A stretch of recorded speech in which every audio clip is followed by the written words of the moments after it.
Alhamdulillahilladzi hadana lihadza wa ma kunna linahtadiya laula an hadanallah. Wassalatu wassalamu ala nabiyyina Muhammadin wa ala alihi wa sahbihi wa man tabi'ahum bi ihsanin ila yaumiddin, amma ba'du. Ma'asyiral muslimin, ma'asyiral ikhwa wal akhwat fid din, kaum muslimin, para pemerhati Roja TV maupun Radio Roja dimanapun Anda berada. Kaum muslimin rahimakumullah. Alhamdulillah, kita bersyukur kepada Allah subhanahu wa ta'ala. Dan sungguh kita patut untuk selalu bersyukur dan memperbaharui syukur kita kepadanya. Karena demikian banyak dan besar limpahan nikmat yang diberikannya kepada kita. Segala puji bagi Allah subhanahu wa ta'ala atas nikmat Islam, nikmat kemudahan untuk menyempurnakan iman, nikmat menjalankan ibadah puasa Ramadan dan ibadah-ibadah agung lainnya selama bulan suci, nikmat bertemu dengan hari raya dengan izin Allah subhanahu wa ta'ala, dan nikmat-nikmat besar lainnya yang Allah subhanahu wa ta'ala mudahkan bagi kita. Alhamdulillah, saat ini kita berada di bulan Syawal yang merupakan rangkaian waktu dan tempat disyariatkannya ibadah kepada Allah subhanahu wa ta'ala setelah kita meninggalkan bulan Ramadan yang penuh dengan keberkahan dan penuh dengan kemuliaan. Tentu saja disinilah setiap orang yang beriman kepada Allah subhanahu wa ta'ala dan hari kemudian membuktikan keimanannya, membuktikan ketakwaan yang telah diusahakan sebab-sebabnya di bulan yang lalu. Yang semoga Allah subhanahu wa ta'ala menjadikan kita semua sebagai hamba-hambanya yang lulus di madrasah bulan Ramadan, meraih ketakwaan, meraih keberkahannya dengan izin Allah subhanahu wa ta'ala. Ma'asyiral muslimin rahimakumullah, oleh karena itulah patut kiranya untuk kita ingatkan selagi masih hangat-hangatnya ibadah-ibadah yang kita laksanakan di bulan Ramadan, nikmatnya qiyamul lail, salat tarawih, nikmatnya berpuasa yang alhamdulillah terus kita rasakan, apalagi di pertengahan maupun di akhir bulan Ramadan. Nikmatnya kita melaksanakan iktikaf bagi yang dimudahkan oleh Allah subhanahu wa ta'ala. Nikmatnya membaca Al-Quran dan berzikir kepada Allah subhanahu wa ta'ala. Ini semua nikmat yang agung, keutamaan dan kemuliaan yang besar. Setelah kita mengkaji dan kita membahas bahwa Allah subhanahu wa ta'ala mensyariatkan bulan Ramadan, memilih waktu yang terbaik untuk diberi taufik hamba-hambanya agar bisa bertemu dengan waktu tersebut. Ini sebagai bentuk kasih sayang Allah subhanahu wa ta'ala kepada kita, sebagai bentuk perhatiannya agar kita punya kesempatan memperbaiki diri, agar kita bisa nantinya berjalan di muka bumi ini, berjalan menuju Allah subhanahu wa ta'ala di atas jalan keridhaannya. Maka bukankah ini merupakan nikmat yang besar yang pantas untuk kita syukuri? Bukankah pantas setelah kita menjalankan ibadah-ibadah yang agung, melewati hari-hari yang indah di bulan Ramadan, untuk kemudian kita membicarakan tentang nikmat tersebut,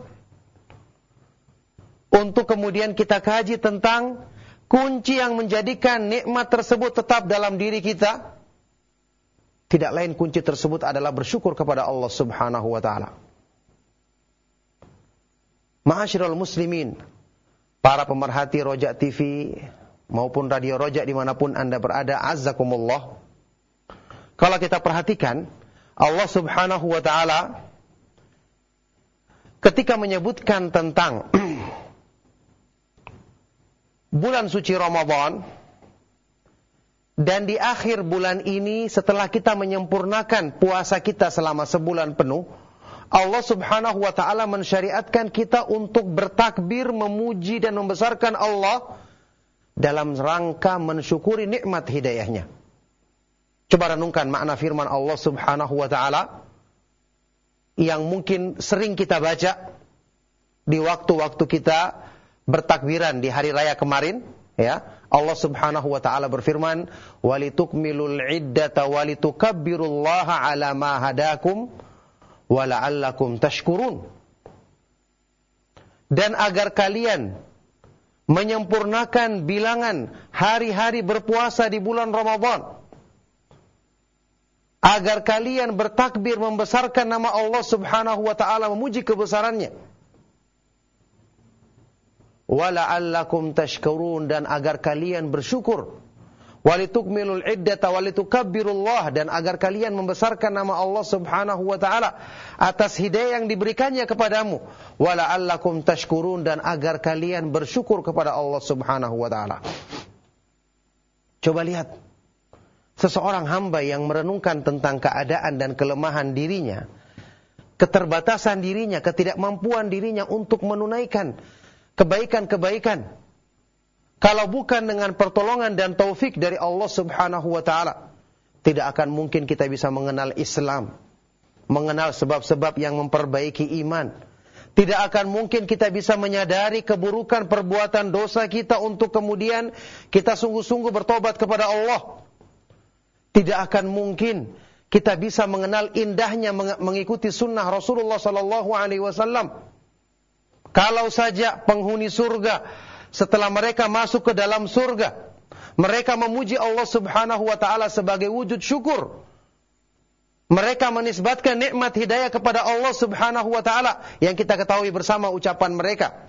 Wa qalu alhamdulillahilladzi hadana li hadza wa ma kunna linahtadiya laula an hadana Allah. Dan mereka berkata, penghuni surga setelah masuk ke dalam surga mereka berkata, segala puji bagi Allah yang telah memberikan hidayah kepada kami untuk masuk ke dalam surga, dimudahkan jalan menuju surga. Dan sungguh kami tidak akan mendapatkan hidayah, kita tidak akan mendapatkan petunjuk untuk menempuh jalan kebaikan ini kalau bukan karena hidayah dari Allah Subhanahu wa taala. Kalau saja mereka yang jelas-jelas telah masuk ke dalam negeri kemuliaan, kebahagiaan yang kekal abadi, masih mengucapkan pernyataan ini, apatah lagi kita yang tentu saja baru mendapatkan nikmat dari Allah Subhanahu wa taala, baru dimudahkan untuk melangkahkan jalan kita di atas jalan kebenaran, menapakkan kaki kita di atas jalan keridhaan Allah Subhanahu wa taala, yang semoga Allah Subhanahu wa taala jadikan kita istiqamah di atas kebaikan ini. Maka tentu kita lebih butuh untuk mensyukuri nikmat Allah Subhanahu wa taala, karena sungguh kita ketahui syukur merupakan sebab nikmat itu ditetapkan Allah Subhanahu wa taala pada diri seorang hamba. Makanya ma'asyiral muslimin rahimakumullah, satu hal yang kita renungkan setelah kita merenungkan banyak nikmat yang Allah berikan kepada kita, utamanya nikmat hidayah, nikmat iman, nikmat kemudahan-kemudahan beribadah. Kita renungkan bagaimana kita mensyukurinya dan apa wujud dan bukti kita bersyukur kepada Allah Subhanahu wa taala atas nikmat tersebut. Coba renungkan ayat yang kita baca tadi. Memuji Allah, membesarkan namanya atas nikmat, membesarkan, mengagungkan namanya, mengagungkan kebesarannya atas nikmat hidayah. Ini merupakan bentuk syukur. Makanya berzikir, ya, diterangkan oleh para ulama adalah ra'sus syukur. Puncak atau kepala dari syukur kepada Allah Subhanahu wa taala. Puncak dari bentuk rasa syukur kepada Allah Subhanahu wa taala. Allah Subhanahu wa taala berfirman, "Fadhkuruni adzkurkum washkuru li wala takfurun." Maka hendaknya kalian berzikir kepadaku, mengingatku, kata Allah, selalu menyebutku. Adzkurkum, maka aku akan menyebutmu, aku akan selalu mengingatmu. Washkuru li wala takfurun. Dan hendaknya kalian bersyukur kepadaku, dan janganlah kalian mengingkari atau mengkufuri nikmatku. Imam Ibnu Qayyim rahimahullah ta'ala mengambil istinbat dari ayat ini tentang keutamaan berzikir, bahwa berzikir kepada Allah adalah ra'sus syukur, puncak dari ungkapan syukur kepada Allah Subhanahu wa taala. Makanya jangan kita membatasi nikmat itu hanya dalam urusan dunia saja. Sehingga kalau kita mendapatkan uang, harta, baru mendirikan rumah, baru beli mobil, baru kita mengatakan syukur alhamdulillah saya bisa mendapatkan kendaraan. Kalau kita mendapatkan hadiah yang berupa materi, baru kita ingat bersyukur kepada Allah Subhanahu wa taala. Kita mendapatkan berita kabar gembira dalam urusan-urusan dunia, kemudian kita sujud syukur atas nikmat tersebut. Ini tidak disalahkan. Tapi yang disalahkan adalah membatasi syukur hanya dalam urusan-urusan dunia saja. Ini sama sebagian orang yang ketika dia membaca ayat-ayat tentang rezeki dari Allah, Allah itu adalah Ar-Razzaq, Maha Pemberi rezeki, yang dibayangkan sama dia rezeki itu uang, rezeki itu makanan, rezeki itu dapat hadiah, pakaian yang indah, rezeki itu bisa mendapatkan kendaraan yang indah, membangun rumah yang mewah, dan seterusnya. Subhanallah, terlalu sedikit, terlalu kecil artinya rezeki kalau dibatasi cuma dalam perkara-perkara seperti ini. Para ulama menyebutkan bahwasannya seutama-utama rezeki, dan ini adalah yang paling utama ditunjukkan dalam nama Allah Ar-Razzaq, yang Maha Pemberi rezeki. Seutama-utama rezeki adalah rezeki yang berupa iman, hidayah untuk mengenal Islam, hidayah untuk dimudahkan berpegang teguh dengan sunnah Rasulullah SAW, hidayah untuk istiqamah di atas agama Allah Subhanahu wa taala. Makanya ketika seseorang setelah berakhirnya masa-masa ibadah yang indah di bulan Ramadan, tetap dia berusaha melaksanakan, menetapi ketekunan beribadah kepada Allah Subhanahu wa taala, tetap dia berusaha melaksanakan puasa-puasa sunnah, melaksanakan ibadah-ibadah salat malam, berzikir kepada Allah, membaca Al-Qur'an. Ini bukan cuma merupakan pertanda kebaikannya di bulan Ramadan diterima oleh Allah Subhanahu wa taala insyaallah, tapi lebih daripada itu, ini justru merupakan wujud syukur yang paling besar atas nikmat kemudahan dalam beribadah yang Allah Subhanahu wa taala berikan kepadanya. Makanya ibadah berzikir kepada Allah yang maknanya mencakup semua ibadah yang Allah syariatkan, ini merupakan seutama-utama bentuk syukur atas nikmat yang Allah berikan kepada kita. Makanya kita ketahui bersama hadis yang sahih riwayat Imam Bukhari dan Muslim tentang siapa? Istri Nabi SAW, Aisyah radhiyallahu taala anha, yang ketika menyaksikan Rasulullah SAW melaksanakan salat malam dengan bacaan yang sangat panjang, sampai-sampai Aisyah radhiyallahu taala anha mengatakan, qama Rasulullah SAW fasalla fil lail hatta tafattarat qadamah. Rasulullah SAW bangun di malam hari untuk melaksanakan salat malam, sampai-sampai bengkak kedua kaki beliau saking lamanya berdiri. Kemudian Aisyah radhiyallahu taala anha bertanya kepada Rasulullah SAW, "Ya Rasulullah, taf'alu hadza wa qad ghafarallahu laka ma taqaddama min dzambika wa ma ta'akhkhar." Wahai Rasulullah, kenapa engkau lakukan ini? Padahal Allah telah mengampuni dosa-dosamu semua yang lalu maupun yang akan datang. Kenapa harus rajin ibadah seperti ini? Kenapa harus berdiri salat malam selama ini? Padahal dosa-dosa telah diampuni. Maka Rasulullah SAW yang mencontohkan sebaik-baik ibadah, sebaik-baik syukur kepada nikmat yang diberikan Rabbnya kepada beliau SAW, menjawab dengan jawaban yang kita kenal bersama, afala akunu abdan syakura. Afala akunu abdan syakura. Apakah aku tidak ingin menjadi hamba yang banyak bersyukur kepada Allah Subhanahu wa taala? Subhanallah, jawaban yang sangat bijaksana dan sangat tepat. Semakin banyak nikmat, harusnya semakin banyak bersyukur. Apa yang tadi ditanyakan oleh Aisyah radhiyallahu taala anha, bukankah engkau telah diampuni dosa-dosamu yang telah lalu yang maupun yang akan datang? Bukankah engkau telah dipilih sebagai seorang nabi? Bukankah engkau telah mendapatkan hidayah yang sempurna dari Allah? Bukankah engkau telah dapatkan sekian banyak nikmat? Taib, terus apa? Jawabannya justru dengan banyaknya nikmat tersebut harusnya dibalas dengan apa? Banyak bersyukur kepada Allah Subhanahu wa taala. Jadi kalau ini kita renungkan, kita mestinya malu. Setelah kita diberikan hidayah untuk mudah melaksanakan ibadah, setelah itu berhenti. Setelah itu berkurang ibadah tersebut. Setelah itu seolah-olah kita merasa sudah tamat dalam kebaikan. Berhenti sampai di situ. Loh, mana bentuk syukurnya? Apakah ibadah yang selama ini kita lakukan, ya, kita rasakan atau kita kerjakan, kita inginkan berhenti sesuai dengan, ya, kita inginkan berhenti atau kita harapkan hidayah dari Allah Subhanahu wa taala kemudian terputus pada diri kita, atau kita menginginkan hidayah ini terus kita bawa sampai kita menghadap Allah Subhanahu wa taala? Tentu jawabannya kita inginkan terus ada pada diri kita sampai kita menghadap Allah Subhanahu wa taala.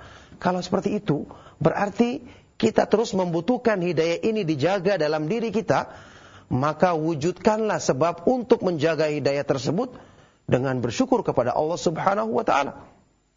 La in syakartum la azidannakum. Jika kalian bersyukur maka sungguh aku akan menambahkan nikmatku kepadamu, kata Allah Subhanahu wa taala. Makanya menjaga nikmat Allah Subhanahu wa taala adalah dengan tidak melupakan zat yang melimpahkan nikmat tersebut, dengan selalu mensyukurinya.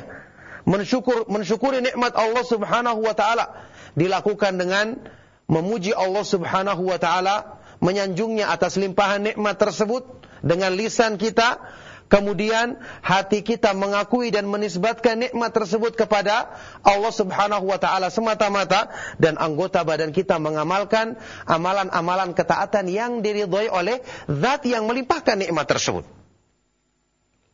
Ini adalah bentuk syukur yang paling tinggi tingkatannya, karena diungkapkan setelah seorang hamba itu menunaikan ibadah, semakin dia mendapati dirinya rajin beribadah, maka dia semakin bersungguh-sungguh terus berzikir kepada Allah, memuji Allah Subhanahu wa taala, bersungguh-sungguh untuk mempelajari petunjuknya, menuntut ilmu, bersungguh-sungguh untuk memperbaiki ibadahnya, bersungguh-sungguh untuk beristighfar, memohon ampun kepada Allah Subhanahu wa taala atas kekurangan-kekurangan dirinya.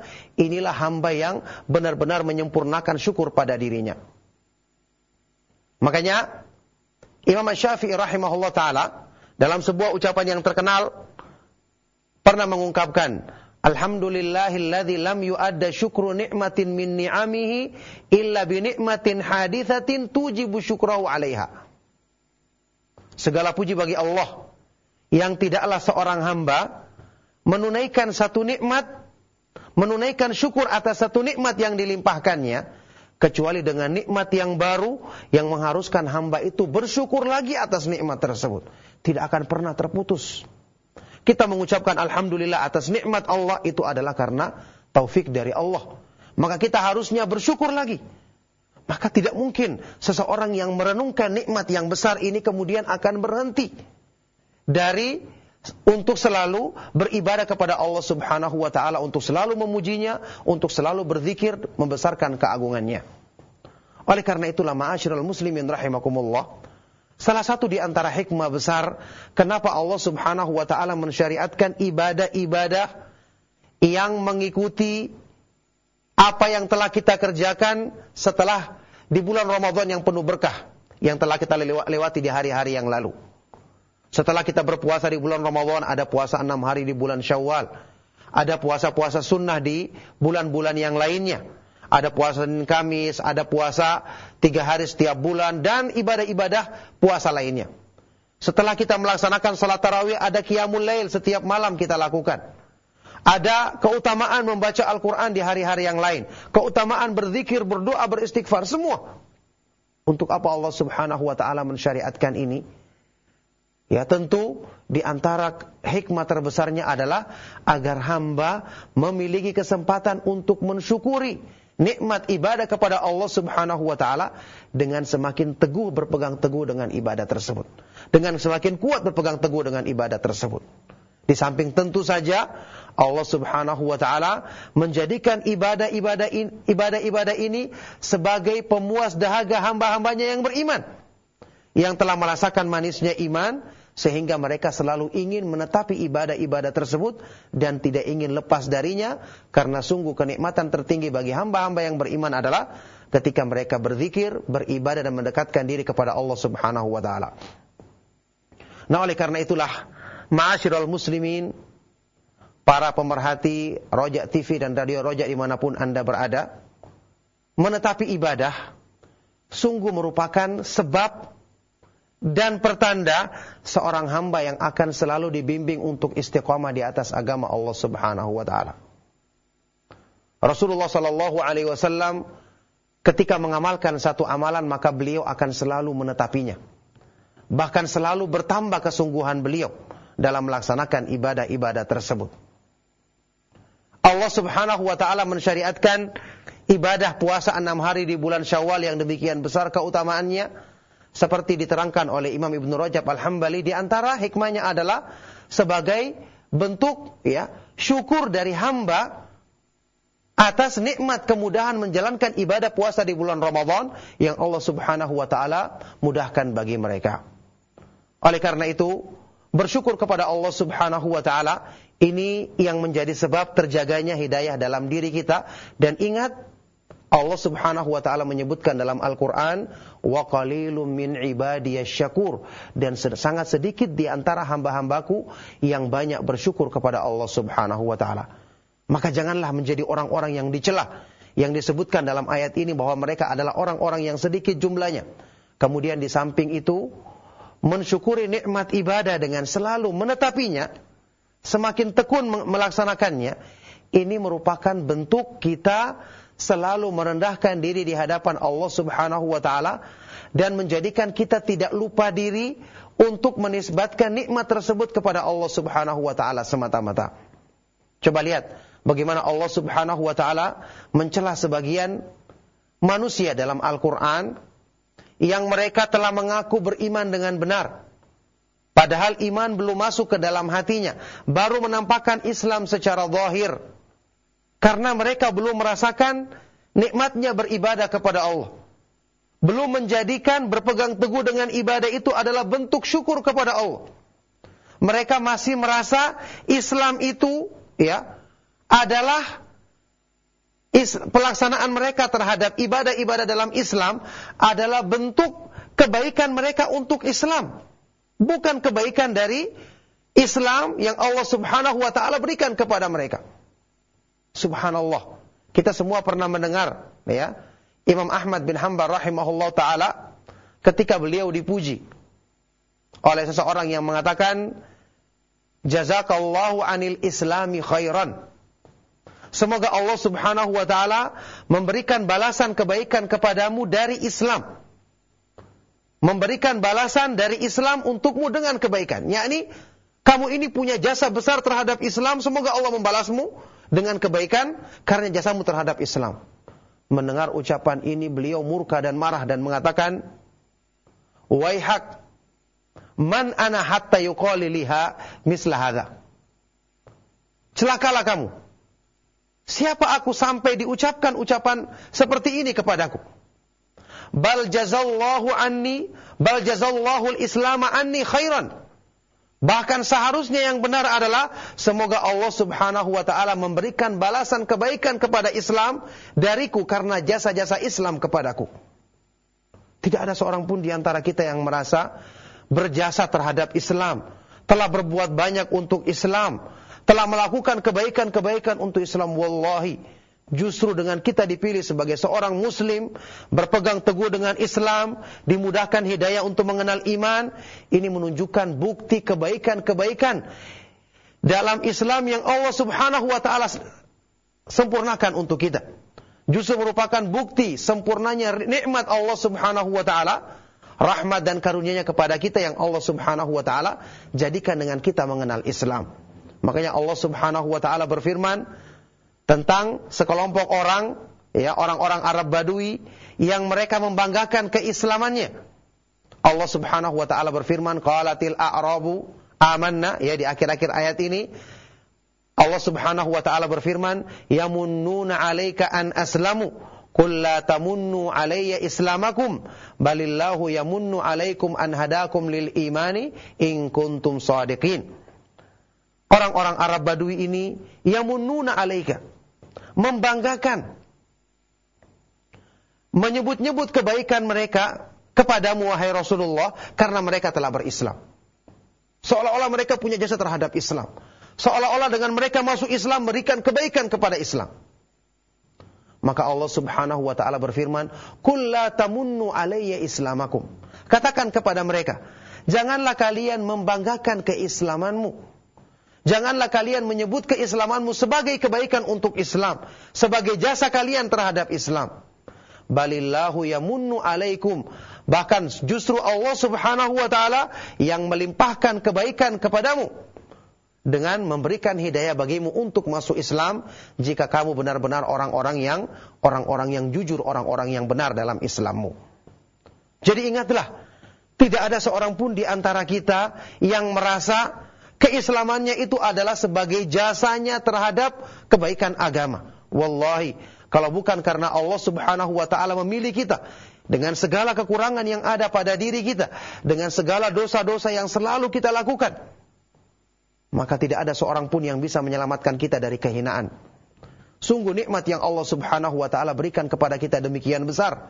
Padahal kita selalu berpaling, tapi hati kita selalu diarahkan oleh Allah Subhanahu wa taala untuk menghadap kepada agamanya.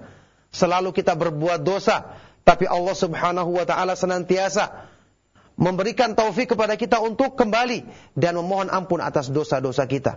Nikmat besar apa yang kita ingkari setelah itu dengan banyaknya kebaikan-kebaikan yang Allah Subhanahu wa taala mudahkan bagi kita. Oleh karena itulah ma'asyiral muslimin rahimakumullah, ya, semoga dengan ceramah yang singkat ini menjadi motivasi bagi kita untuk kita menyadari bahwa berpegang teguh dengan Islam, semangat menjalankan ibadah dan ketaatan kepada Allah Subhanahu wa taala, ini merupakan bentuk sebesar-besarnya syukur kepadanya. Puncak dari kesyukuran kepada Allah Subhanahu wa taala yang kita harus tetapkan dalam diri kita. Kita harus latih diri kita untuk selalu menetapinya. Yang semoga ini menjadi sebab Allah Subhanahu wa taala menetapkan taufiknya dalam diri kita, untuk kemudian kita dijadikan sebagai hamba-hamba yang selalu bersyukur kepada Allah Subhanahu wa taala, yang ini merupakan sebab utama tetapnya nikmat Allah Subhanahu wa taala tersebut dalam diri kita. Semoga Allah Subhanahu wa taala mudahkan itu bagi kita semua. Maka ma'asyiral muslimin, para pemerhati Roja TV dan Radio Roja dimanapun Anda berada, semoga nasihat ini bisa menjadi motivasi kebaikan bagi kita semua. Dan tentu saja saya yang menyampaikan paling butuh untuk mengamalkan nasihat tersebut. Semoga Allah Subhanahu wa taala senantiasa menjaga kita dalam kebaikan, ya, karena waktu juga yang singkat dan kita memberikan waktu untuk interaktif, ya, tanya jawab yang lebih luas. Maka semoga Allah Subhanahu wa taala menjadikan ceramah ini bermanfaat dan sebab kebaikan bagi kita semua. Mohon maaf jika ada yang salah dan kurang. Kami cukupkan. Sallallahu wasallam wa barak ala nabiyyina Muhammad wa ala alihi wa sahbihi wa man tabi'ahum bi ihsanin ila yaumiddin wa akhiru da'wana anil hamdulillahi rabbil alamin. Barakallahu fikum Ustaz wa jazakallahu khairan. Terima kasih atas nasihat yang Ustaz berikan kepada kita semuanya di kesempatan malam hari ini. Semoga yang singkat ini dapat menambahkan faedah dan manfaat untuk kita semuanya. Amin. Ikhwatul Islam, sekarang kami berikan kesempatan untuk Anda yang ingin bertanya langsung. Silahkan bisa mengirimkan pesan singkat atau menghubungi kami di 0218236543 dan pesan singkat di 081317776543. Kami akan buka terlebih dahulu dengan pesan singkat saat kami bacakan pertanyaan dari seorang ikhwan yang saat ini duduk di bangku tsanawiyah. Assalamualaikum Ustaz. Alhamdulillah, ana telah mendapatkan hidayah sunnah. Maka ana berusaha berkali-kali untuk berdakwah di lingkungan keluarga. Akan tetapi, ana selalu diejek. Bahkan, ana selalu sulit untuk menjalankan sunnah tersebut di dalam lingkungan keluarga. Apa yang harus saya lakukan untuk dapat melakukan sunnah tersebut dalam keluarga dan mendakwahkannya, Ustaz? Ya, barakallahu fikum. Pertanyaan yang sangat bermanfaat sekali dari Al-Akh ini. Semoga Allah Subhanahu wa taala menetapkan beliau dalam hidayah sunnah, ya. Semoga Allah Subhanahu wa taala membimbing beliau untuk selalu bersabar dalam menghadapi cobaan-cobaan ketika berpegang teguh dengan kebaikan ini. Barakallahu fikum, ya. Pertama yang kita katakan kepada antum, ya, jazakumullah khairan atas semangat antum dalam berdakwah. Cuma antum harus ingat, setiap orang yang membawa kebaikan sunnah Rasulullah sallallahu alaihi wasallam, ya, sudah merupakan ketentuannya, ketentuan dari sunnatullah yang tidak mungkin berubah, dia mesti akan menghadapi cobaan. Rasulullah SAW dalam hadis yang sahih riwayat Imam Ahmad dan Tirmidzi dan yang lainnya pernah bersabda, asyadun nasi bala'an al-anbiya'u tsummal amthalu fal amthal. Orang yang paling besar cobaannya di jalan Allah adalah para nabi, kemudian orang-orang yang setelah mereka dan orang-orang yang setelah mereka. Bahkan dalam hadis yang lain, juga hadisnya sahih riwayat Imam Bukhari dan yang lainnya, Rasulullah SAW bersabda, ma jaa ahadun, ya, bimithli ma ji'ta bihi illa udhi, ya. Ucapannya Waraqah ibnu Naufal yang dibenarkan oleh Nabi SAW. Ma jaa ahadun bimithli ma ji'ta bihi illa udhi.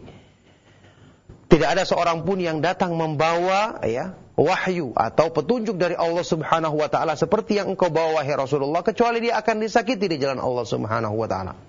Jadi kita katakan, ya, tentu bagaimanapun dakwah yang kita sampaikan baiknya, kita tidak akan lebih baik daripada apa yang dilakukan oleh para nabi dan para rasul alaihi wassalatu wassalam.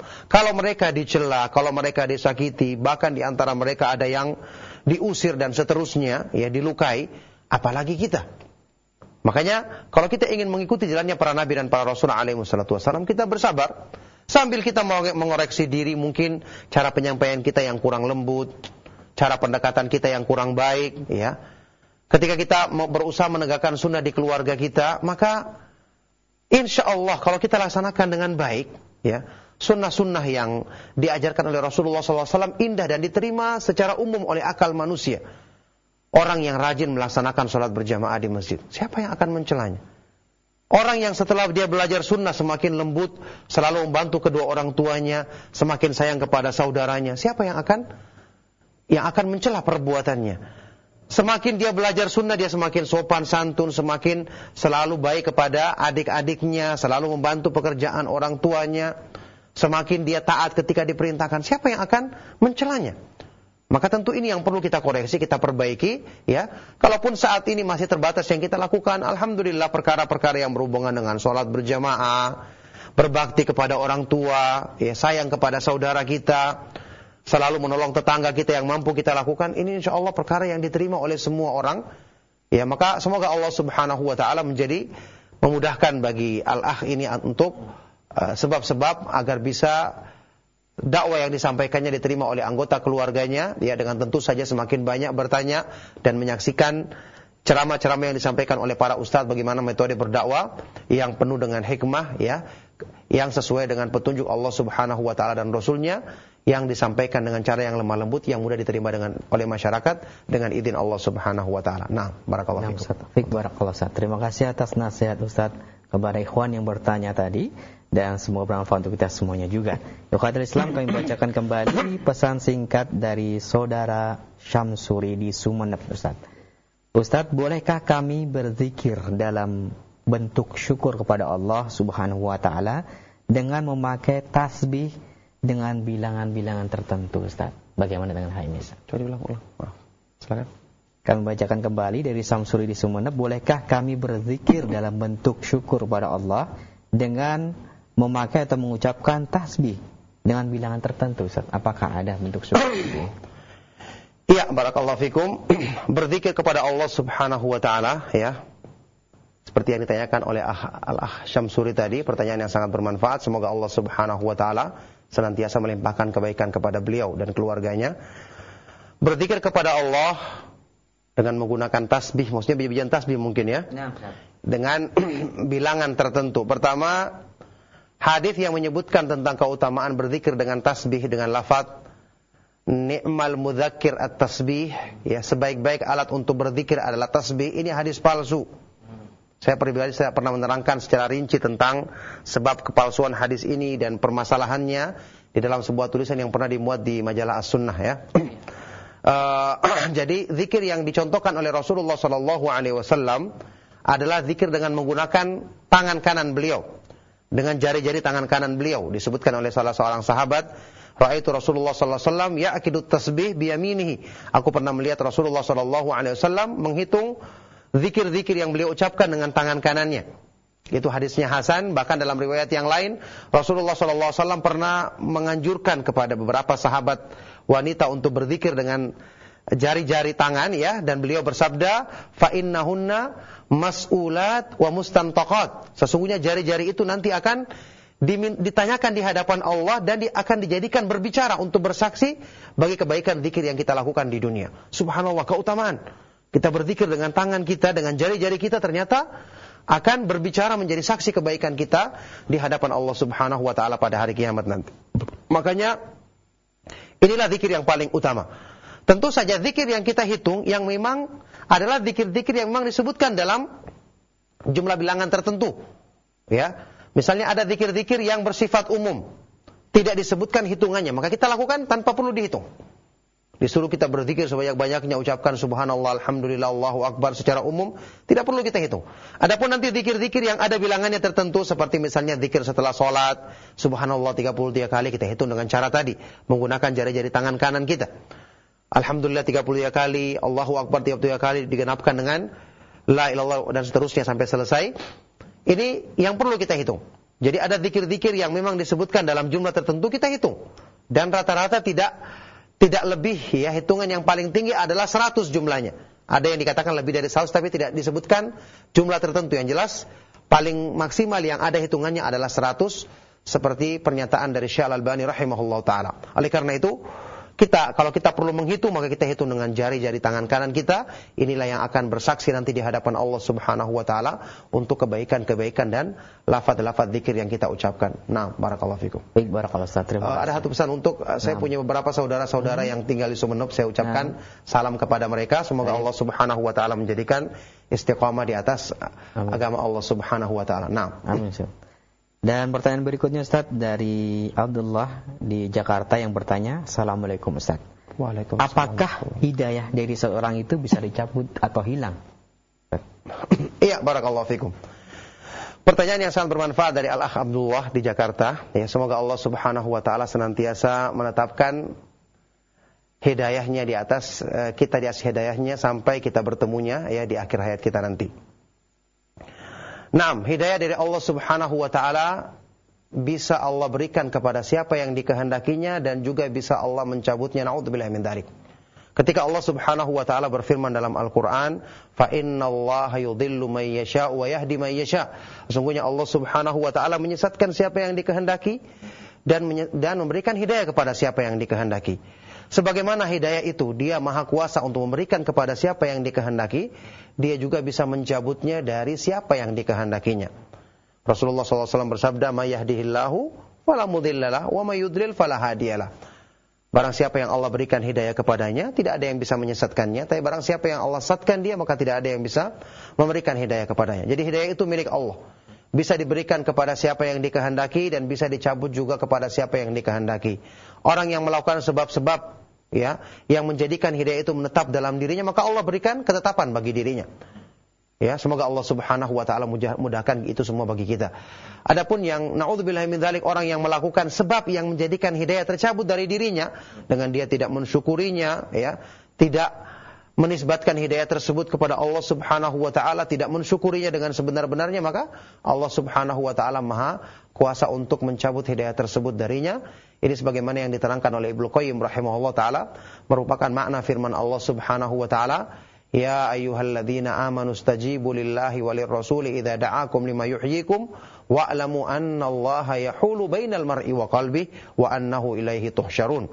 Wahai orang-orang yang beriman, penuhilah seruan Allah dan seruan Rasulnya yang mengajakmu untuk memberikan kebaikan bagimu, dan ketahuilah Allah dialah yang maha kuasa untuk membatasi atau menghalangi seorang hamba dari hatinya. Artinya Allah maha kuasa untuk mencabut hidayah dari hati seorang hamba ketika hamba tersebut tidak memenuhi seruan Allah Subhanahu wa taala, tidak mau menyambut hidayah Allah Subhanahu wa taala dengan sebaik-baiknya. Nah, barakallahu fikum. Baik, barakallahu Ustaz. Terima kasih atas nasihat dan petuahnya yang bermanfaat untuk kita semuanya. Ikhwatul Islam, kini saatnya bagi Anda yang bertanya langsung, silahkan kami tunggu di 0218236543. Kami angkat telepon yang pertama. Halo. Assalamualaikum. Waalaikumsalam warahmatullahi wabarakatuh. Dengan Ibu siapa di mana? Saya Isti dari Majalengka mau tanya. Silakan. Assalamualaikum Pak Ustadz. Waalaikumsalam warahmatullahi wabarakatuh. Silakan Ibu. Ini mengenai alat musik. Iya. Katanya ada yang bilang katanya boleh, diperbolehkan, ada yang bilang mengharamkan. Itu bagaimana menurut agama? Itu aja Pak Ustadz. Assalamualaikum. Waalaikumsalam warahmatullahi wabarakatuh. Iya. Barakallahu fiik. Ya, pertanyaan yang bermanfaat sekali dari Ibu Isti ya. Semoga Allah Subhanahu wa taala senantiasa menjaga beliau dan keluarganya dalam kebaikan. Amin. Ya. Mengenai ada yang mengatakan boleh, ada yang mengatakan tidak, tentu kita harus merujuk kepada dalil yang disebutkan dalam ayat-ayat Al-Qur'an dan hadis-hadis Rasulullah sallallahu alaihi wasallam. Yang benar adalah pernyataan yang mengatakan bahwa itu diharamkan, tidak diperbolehkan. Karena dalil dari hadis Rasulullah sallallahu alaihi wasallam ya jelas. Dalam Sahih Bukhari Rasulullah sallallahu alaihi wasallam pernah bersabda, "La yakunanna min ummati aqwamun yastahilluna al-hira wal harira wal khamra wal ma'azif." Sungguh-sungguh akan ada nanti orang-orang dari umatku yang mereka itu akan menghalalkan al-hira ya, kemaluan, yakni menghalalkan perbuatan zina. Na'udzubillahi min dzalik.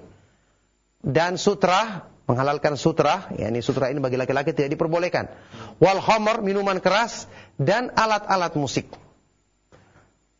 Mereka menghalalkannya, berarti hukumnya apa? Haram. Kemudian dengan digandengkan dia dengan perbuatan zina dan minum khamr, menunjukkan ini merupakan perbuatan yang haram. Dan nanti akan ada yang menghalalkannya. Memang ada orang yang akan membolehkannya, padahal itu hukumnya haram dalam Islam. Makanya alat-alat musik ya, dengan banyak dalil di samping yang saya sebutkan tadi, banyak hadis lain yang menyebutkannya, demikian pula athar atau ucapan dari para sahabat radhiyallahu taala anhum ajma'in, dikatakan oleh para ulama ahlus sunnah merupakan ya sesuatu yang diharamkan, yang tidak diperbolehkan dalam Islam ya, sejak dahulu. Alat-alat musik yang dulu saja yang tradisional diharamkan oleh para ulama, apalagi yang sekarang dengan berbagai macam modelnya, yang ini merupakan ya seruling syaitan, merupakan panggilan syaitan yang mengajak kepada perbuatan buruk, yang menghalangi manusia dari membaca Al-Quran dan mengingat Allah Subhanahu wa ta'ala, maka hendaknya kita berusaha menjauhinya. Nah, barakallahu fikum. Terima kasih atas jawabannya kepada Ibu yang bertanya. Kami berikan kesempatan kembali, silahkan yang kedua di 0218236543. Halo. Assalamualaikum warahmatullahi wabarakatuh. Waalaikumsalam warahmatullahi wabarakatuh. Dengan Ibu siapa ini di mana? Dengan Ibu Yuni Harahat, Kisaran, Sumatera Utara. Silakan Ibu Yuni pertanyaannya. Iya Pak Ustadz, mengenai musik tadi Pak Ustadz. Iya, silakan Ibu. Iya. Saya dulu juga hobi musik Pak Ustadz. Alhamdulillah. Tapi alhamdulillah sudah saya tinggal di beberapa tahun ini. Saya sudah tinggalkan dulu. Saya juga waktu ya, 10 tahun yang lalu saya masih suka muter-muter karaoke di rumah. Jadi semua itu sudah saya tinggalkan, saya buang. Alhamdulillah segala puji. Dan saya isi dengan membaca Al-Quran dan sebagainya. Alhamdulillah. Usia saya sekarang sudah 64 kan Pak Ustadz. Alhamdulillah. Apakah dosa-dosa yang lalu itu Ustadz bisa diampuni oleh Allah Pak Ustadz? Alhamdulillah. Dulu saya dilarang pun saya menentang dulu Pak Ustadz. Saya tahu itu salah, tapi saya masih menentang selagi saya masih muda ya Pak Ustadz ya. Tapi sekarang saya sudah mohon ampun sama Allah. Yang saya tanyakan, apakah itu bisa terhapus dosa saya itu Pak Ustadz? Dengan saya isi dengan belajar, dengan senantiasa membaca Al-Quran, berusaha untuk menghafal, menerjemahkannya sedikit-sedikit semampu saya Pak Ustadz. Itu baik, saja Pak Ustadz. Assalamualaikum warahmatullahi wabarakatuh. Waalaikumsalam warahmatullahi wabarakatuh. Terima kasih atas pertanyaannya Bu Yuni. Alhamdulillah. Iya, barakallahu fiik, pertanyaan yang bermanfaat sekali ya. Semoga Allah Subhanahu wa taala senantiasa menjaga Ibu Yuni ya dalam kebaikan, menjadikan beliau dijadikan istiqomah di atas kebenaran ini dan dimudahkan untuk ya meninggal, dan kita semua nanti meninggal di atas kebaikan menghadap Allah Subhanahu wa taala. Iya, Masya Allah, apa yang beliau sebutkan merupakan satu kebaikan dan bentuk nikmat Allah Subhanahu wa taala yang demikian besar ya. Yang tadinya dia menentang, kemudian Allah bukakan hatinya untuk menerima kebenaran. Setelah itu dia bertobat, memperbaiki diri, maka kita katakan absyiri, bergembiralah. Ya, Rasulullah sallallahu alaihi wasallam bersabda, "At-taubatu tajubbu ma qablaha." Sungguh tobat yang sungguh-sungguh yang nasuh, yang ikhlas karena Allah, tobat yang serius itu akan menghapuskan, menggugurkan dosa-dosa yang lalu. Dalam hadis yang lainnya Hasan riwayat Ibnu Majah, Rasulullah SAW bersabda, "At-taibu minadz-dzanbi kaman la dzanba lahu." Orang yang telah bertobat dari perbuatan dosanya adalah seperti orang yang tidak pernah berbuat dosa sama sekali. Makanya saat ini alhamdulillah Ibu Yuni diberikan taufik oleh Allah Subhanahu wa taala, maka jagalah taufik tersebut dengan tetap melakukan kegiatan yang bermanfaat seperti yang Ibu sebutkan tadi, membaca Al-Qur'an, mendengarkan nasihat yang bermanfaat di Rojak TV atau media-media sunnah yang lainnya, ya. Apa yang kita lakukan di sisa umur kita yang ada dengan kebaikan, meskipun itu ya tidak sebanding dengan lamanya kita berbuat maksiat, itu sudah cukup untuk menghapuskan yang lalu. Ketika Imam Fudail Ibnu Iyad rahimahullah ta'ala menasihati seorang yang telah berusia 60 tahun, selama 60 tahun dia bergelimang dalam perbuatan dosa. Orang ini bertanya, bagaimana cara saya untuk menghapuskan dosaku yang demikian banyak, sementara sisa umurku belum tentu sebanding dengan lamanya saya berbuat dosa? Apa jawaban beliau? Yasir, mudah caranya bagi orang-orang yang Allah mudahkan, yaitu tuhsin fima baqiya yughfar laka ma madha. Perbaiki dirimu, lakukan kebaikan di sisa umurmu yang masih ada, maka insya Allah dosa-dosamu yang lalu akan diampuni. Wa amma in asa'ta fima baqiya ukhidta bima baqiya wa ma madha. Tetapi kalau kamu tetap berbuat buruk di sisa umurmu yang ada, kamu akan diazab oleh Allah karena dosamu yang lalu maupun dosamu di sisa umurmu yang masih ada. Tapi kalau kamu bertobat, memperbaiki diri, maka kebaikanmu yang ada sekarang menjadi sebab dihapuskannya yang lalu dan diganti dengan kebaikan-kebaikan dengan izin Allah Subhanahu wa taala. Semoga Allah mudahkan itu bagi ibu dan bagi kita semua. Barakallahu fikum. Naam. Barakallahu Ustaz. Terima kasih, sangat bermanfaat sekali nasihat dari Ustaz untuk Ibu Yuni tadi. Berikutnya kami berikan kesempatan kembali, silakan di 0218236543. Halo. Assalamualaikum. Waalaikumsalam warahmatullahi. Dengan Bapak siapa ini, di mana? Dengan Denny di Padang. Denny di Padang, silakan. Assalamualaikum Ustaz. Waalaikumsalam warahmatullahi wabarakatuh. Silakan Pak Denny. Ini Ustaz, saya mau nanyakan di masalah bagaimana cara membedain antara berlomba-lomba berbuat dengan kebaikan ya, dengan ria. Itu apa bedanya, apa bisa nggak? Contohnya gini Ustaz. Kan ada kawan cerita kemarin, ada satu masjid, di masjid itu rata-rata imamnya itu kan ya bisa dibilang tanda kutip nggak sesuai sunnah lah. Terus ada yang menawarkan dia jadi imam, tapi dia hafalannya agak kurang. Terus dia mungkin menghafal, mungkin untuk jadi imam itu apakah itu termasuk ria bukan karena lillahi ta'ala atau bisa disebut ria itu?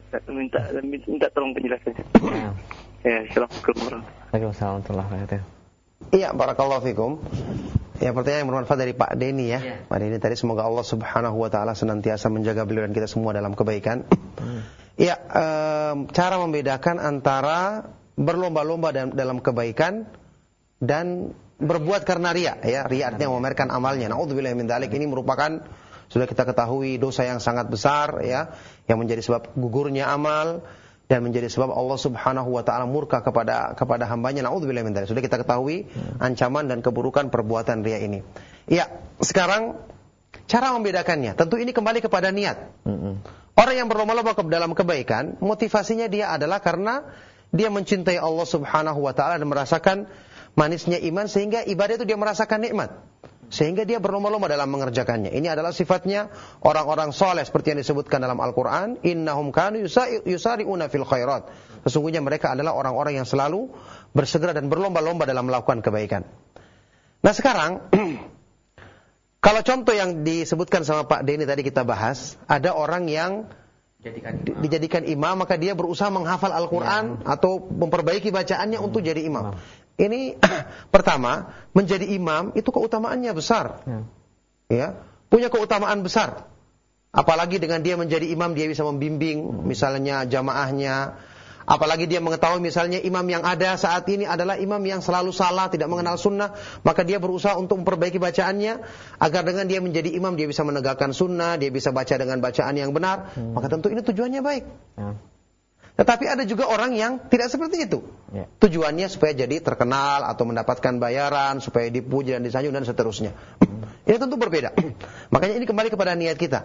Cuman misalnya dalam masalah ini ya Pak Denny dan kaum muslimin lainnya, para pemerhati Roja TV maupun Radio Roja rahimakumullah, bisa kita sebutkan beberapa patokan yang disebutkan oleh para ulama kaidah dalam masalah ini supaya kita bisa terhindar dari perbuatan riya.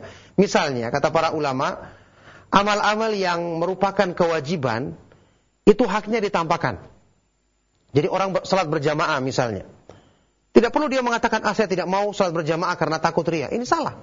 Salat berjamaah itu syiar Islam, ditampakkan. Kita datang untuk kita tampakkan inilah yang diperintahkan dalam Islam. Adapun amalan-amalan sunnah kita berusaha sembunyikan. Bacaan Al-Quran kita bacakan secara pelan-pelan. Ya, atau kita salat malam atau salat sunnah, makanya diutamakan salat sunnah itu di rumah. Dan amal-amal sunnah lainnya bisa kita sembunyikan. Kalau kita lakukan, tetapi ini insya Allah kita lebih terjaga dari hal-hal yang membawa kepada perbuatan riya dengan izin Allah Subhanahu wa Ta'ala. Tentu masih banyak pembahasan yang perlu dibahas dalam masalah ini, karena ini berhubungan dengan masalah niat, berhubungan dengan masalah iman, tergantung kepada apa yang diniatkan oleh seorang hamba tersebut dalam hatinya, dan Allah yang maha mengetahui semua itu. Nah, barakallahu fikum. Baik, barakallahu Ustaz. Terima kasih atas penjelasan dan jawaban Ustaz untuk kita semuanya Ustaz. Nampaknya waktu sudah mencukupkan perjumpaan kesempatan malam hari ini. Mohon ikhtitamnya Ustaz. Ya, barakallahu fikum. Barakallahu. Jadi sebagai penutup dari apa yang kita sampaikan di ceramah pada malam hari ini adalah pentingnya untuk kita selalu istiqomah di atas kebaikan yang telah kita lakukan selama ini. Dalam thalabul ilmi kita semakin rajin dalam rangka mensyukuri nikmat apa? Nikmat Allah bukakan hidayah bagi diri kita untuk bisa belajar agama, mengenal kebaikan, mengenal sunnah Rasulullah SAW. Kita menetapi ibadah-ibadah yang telah kita lakukan, apalagi di bulan Ramadan. Puasa sunnah, kemudian salat malam, salat-salat sunnah, berzikir, membaca Al-Quran dalam rangka mensyukuri nikmat hidayah, kebaikan-kebaikan yang Allah mudahkan bagi kita. Inilah makna yang kita renungkan dari ibadah-ibadah yang Allah syariatkan setelah berlalunya bulan Ramadan. Yang ini merupakan sebab insya Allah menjadikan kita istiqamah di atas agama Allah Subhanahu wa Ta'ala, di atas ketaatan kepadanya sampai kita bertemu Allah Subhanahu wa Ta'ala di akhir hayat kita nantinya. Maka demikian, semoga Allah Subhanahu wa Ta'ala mudahkan ini bagi kita semua. Kami cukupkan, ya. Mohon maaf jika ada yang salah dan kurang berkenan. Sallallahu wasallam wa barak ala nabiyyina Muhammad wa ala alihi wa sahbihi wa man tabi'ahum bi ihsanin ila yaumiddin. Wa akhiru da'wana anil hamdulillahi rabbil alamin. Subhanakallahumma wa bihamdika asyhadu an la ilaha illa anta astaghfiruka wa atubu ilaik. Wassalamu alaikum warahmatullahi wabarakatuh.